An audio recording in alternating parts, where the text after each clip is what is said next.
Acionando a roda da lei.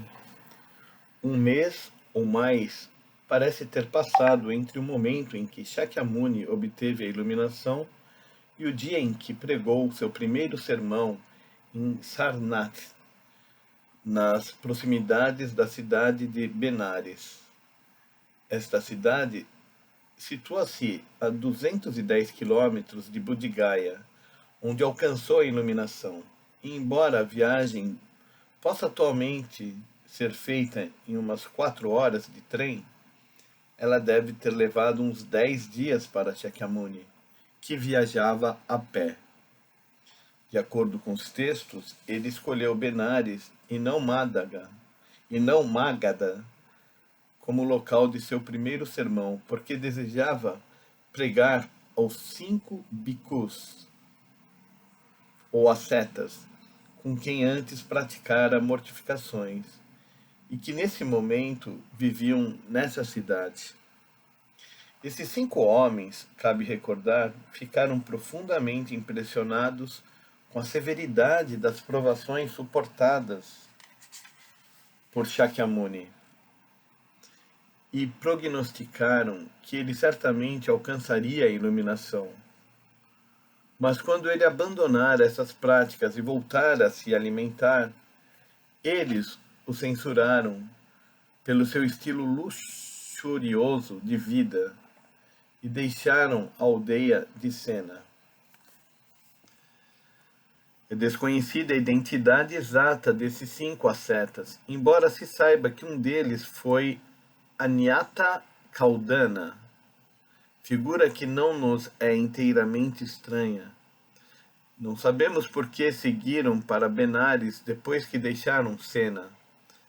Presumivelmente, da mesma maneira que Magadha era famosa como ponto de reunião de pensadores que propunham ideias novas e originais, Benares deve ter sido considerada como lugar dotado de atmosfera religiosa e filosófica especialmente potente. O local em Sarnath, nos arredores de Benares, onde ele pregou seu primeiro sermão, é conhecido como Parque dos Servos, porque esses animais ali vagueavam em liberdade. Segundo o pensamento oriental, servos geralmente se reúnem em torno de homens de caráter santo, e podemos imaginar que o Parque dos Servos era um lugar favorito de pessoas de forte inclinação religiosa. De qualquer modo, Shakyamuni soube que seus 5 amigos ascetas haviam se estabelecido lá e resolveu seguir para Benares e pregar para eles. Conhecia-os bem dos anos em que haviam praticado juntos a vida ascética e, sem dúvida, queria, antes de mais nada, compartilhar com eles a recém-adquirida iluminação. Compreendeu que, por mais esplêndidos fossem os conceitos que pudesse ter em mente, se não pudesse explicá-los de maneira a convencer pessoas que conhecia muito bem, jamais poderia ensinar a verdade ao povo em geral. Considero uma indicação de seu humanismo compassivo,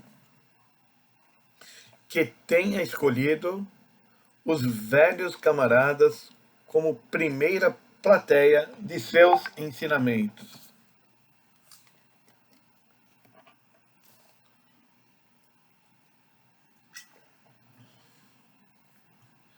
Sugeriu-se também que ele sentiu que teria maior sucesso na divulgação de seus ensinamentos se convertesse inicialmente homens já dedicados à vida religiosa e não tentasse levar a mensagem diretamente às massas. Quando apareceu diante dos 5 ascetas, a fim de pregar seu primeiro sermão, que teria importância tão imensa para a sua própria vida e para a história da humanidade, foi recebido com alguma frieza. Se podemos parafrasear a maneira como as escrituras descrevem a reunião, os ascetas disseram entre si: aí vem Gautama, nosso amigo amante de prazeres, que abandonou suas austeridades em troca da luxúria. Não devemos levantar-nos para recebê-lo, nem lhe tomar a escudela de mendicante e o manto. Não lhe ofereceremos um lugar e ele poderá sentar-se conosco, se quiser. É claro que no princípio os 5 ascetas estavam resolvidos a tratá-lo com frieza. Mas as escrituras dizem que quando ele realmente se aproximou, eles vacilaram na resolução inicial e de fato o receberam com grande demonstração de respeito. Estavam convencidos, porém, que ele não alcançara a autêntica iluminação e dirigiram-se a ele em linguagem comum. Conta-se que Shakyamuni repreendeu-os por empregarem essa forma de tratamento com Tathagata, ou ser perfeitamente iluminado. Em seguida, anunciou de forma um tanto arrogante que, desde que alcançara a sabedoria perfeita, deviam prestar atenção a seus ensinamentos. Pessoalmente, duvido que ele tenha iniciado sua carreira de pregador com essa atitude orgulhosa, mas podemos ter certeza de que se dirigiu aos amigos em um tom de grande autoconfiança. Não obstante, embora proclamasse que alcançara a iluminação, os amigos não se convenceram. Muito ao contrário, perguntaram-lhe se era possível que uma pessoa que abandonara a prática anterior de mortificações religiosas para viver no conforto pudesse obter sabedoria perfeita. Shakyamuni repetiu sua alegação e anunciou que lhes ia pregar a lei. Eles, porém, continuaram a fazer objeções. Finalmente, de modo a pôr um fim à discussão, perguntou-lhes se jamais o haviam visto tão radiante e resplandecente, ou se jamais o haviam visto falar dessa maneira antes. No fim, eles se convenceram e concordaram em lhe ouvir os ensinamentos. Aparentemente havia um ar de confiança e autoridade na aparência e conduta dele que finalmente despertou os 5 ascetas e convenceu-os de que deviam dar ouvido às suas palavras.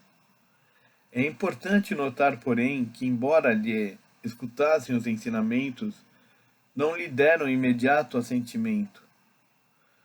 Conta-se que ele e seus 5 amigos iniciaram uma vida comunitária em Sarnath. Shakyamuni pregando a lei a 2 ou 3 dos ascetas, enquanto os outros mendigavam para sustentar o grupo. Por essa ocasião, estavam ansiosos para receber os ensinamentos. Mas era necessário que se passasse um intervalo antes que pudessem compreendê-los. Após um tempo considerável desse tipo de vida comunitária, Kaldana adquiriu o chamado olho do Dharma, o tipo de insight que lhe permitiu compreender os ensinamentos de Shakyamuni, e assim tornou-se seu primeiro autêntico discípulo. Pouco depois, os outros 4 conquistaram também o olho do Dharma, e dessa maneira foi formada a Sangha, ou Ordem Budista de Monges. Qual exatamente o conteúdo do Dharma, ou lei pregada por Shakyamuni a seus primeiros devotos? Afirma-se em geral que ele começou explicando-lhes o caminho do meio, insistindo na rejeição do hedonismo e ascetismo extremos.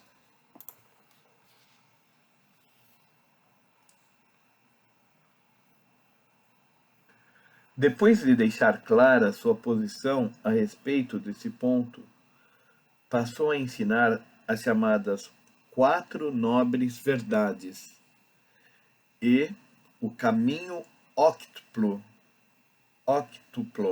caminho óctuplo. É grande a controvérsia entre os estudiosos sobre a confiabilidade que merece esse relato. Alegam alguns que só foi ensinado o caminho óctuplo, enquanto outros limitam os ensinamentos iniciais do Buda às quatro nobres verdades. Então, alegam alguns que só foi ensinado o caminho óctuplo, enquanto outros limitam os ensinamentos iniciais do Buda às quatro nobres verdades, considerando o caminho do meio e o caminho óctuplo como acréscimos posteriores.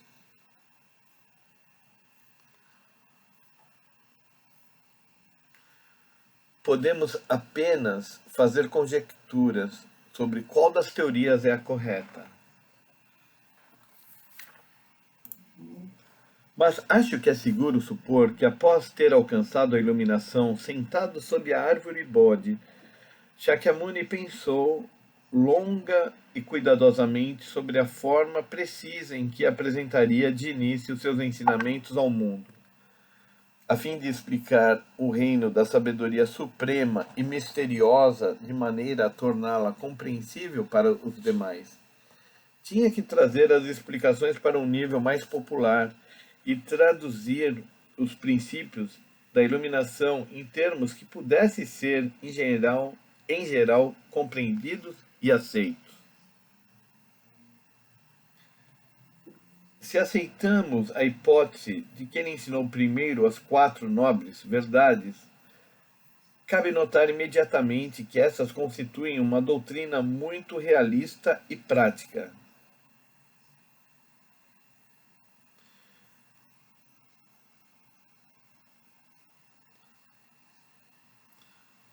Começam definindo o problema e declarando que toda existência é sofrimento. Primeira nobre verdade: toda existência é sofrimento. E que, segunda nobre verdade, o sofrimento é causado por desejo egoísta. Em seguida, passam a apresentar a solução do problema, afirmando que, terceira nobre verdade, o desejo egoísta pode ser destruído e que, quarta nobre verdade, pode ser destruído seguindo o caminho óctuplo.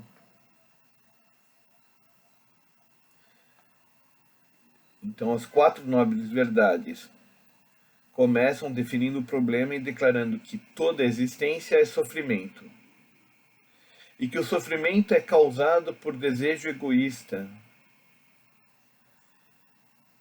E, em seguida, passam a apresentar a solução do problema, afirmando que o desejo egoísta pode ser destruído, e que pode ser destruído seguindo o caminho óctuplo.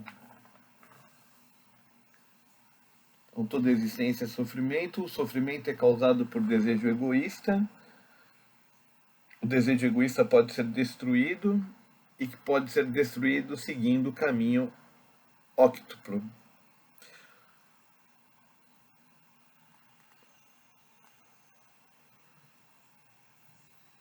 O caminho óctuplo, de igual maneira, é uma lista de princípios extremamente claros e concretos a serem seguidos para se obter a emancipação, isto é, a observância de primeiro princípio do caminho óctuplo. Primeiro princípio, opinião correta. Segundo princípio, pensamento correto. Terceiro princípio, fala correta. Quarto princípio, ação correta. Quinto princípio, vida correta. Sexto princípio, esforço correto. Sétimo princípio, memória correta. E oitavo princípio, o caminho óctuplo, meditação correta. Então, o caminho óctuplo, uma lista de princípios extremamente claros e concretos a serem seguidos para se obter a emancipação, isto é, a observância de opinião correta, pensamento correto, fala correta, ação correta, vida correta, esforço correto, memória correta e meditação correta. Podemos supor que foi por causa da natureza extremamente simples e prática dessas doutrinas que os 5 ascetas puderam compreendê-las com relativa facilidade. E é pela mesma razão que os seguidores do budismo Mahayana consideram essas primeiras doutrinas e os Agama Sutras que as registram como as formas da lei que foram adaptadas e sintonizadas com o nível de compreensão de pessoas comuns e que se destinam a atraí-las na direção da compreensão dos princípios mais altos da lei.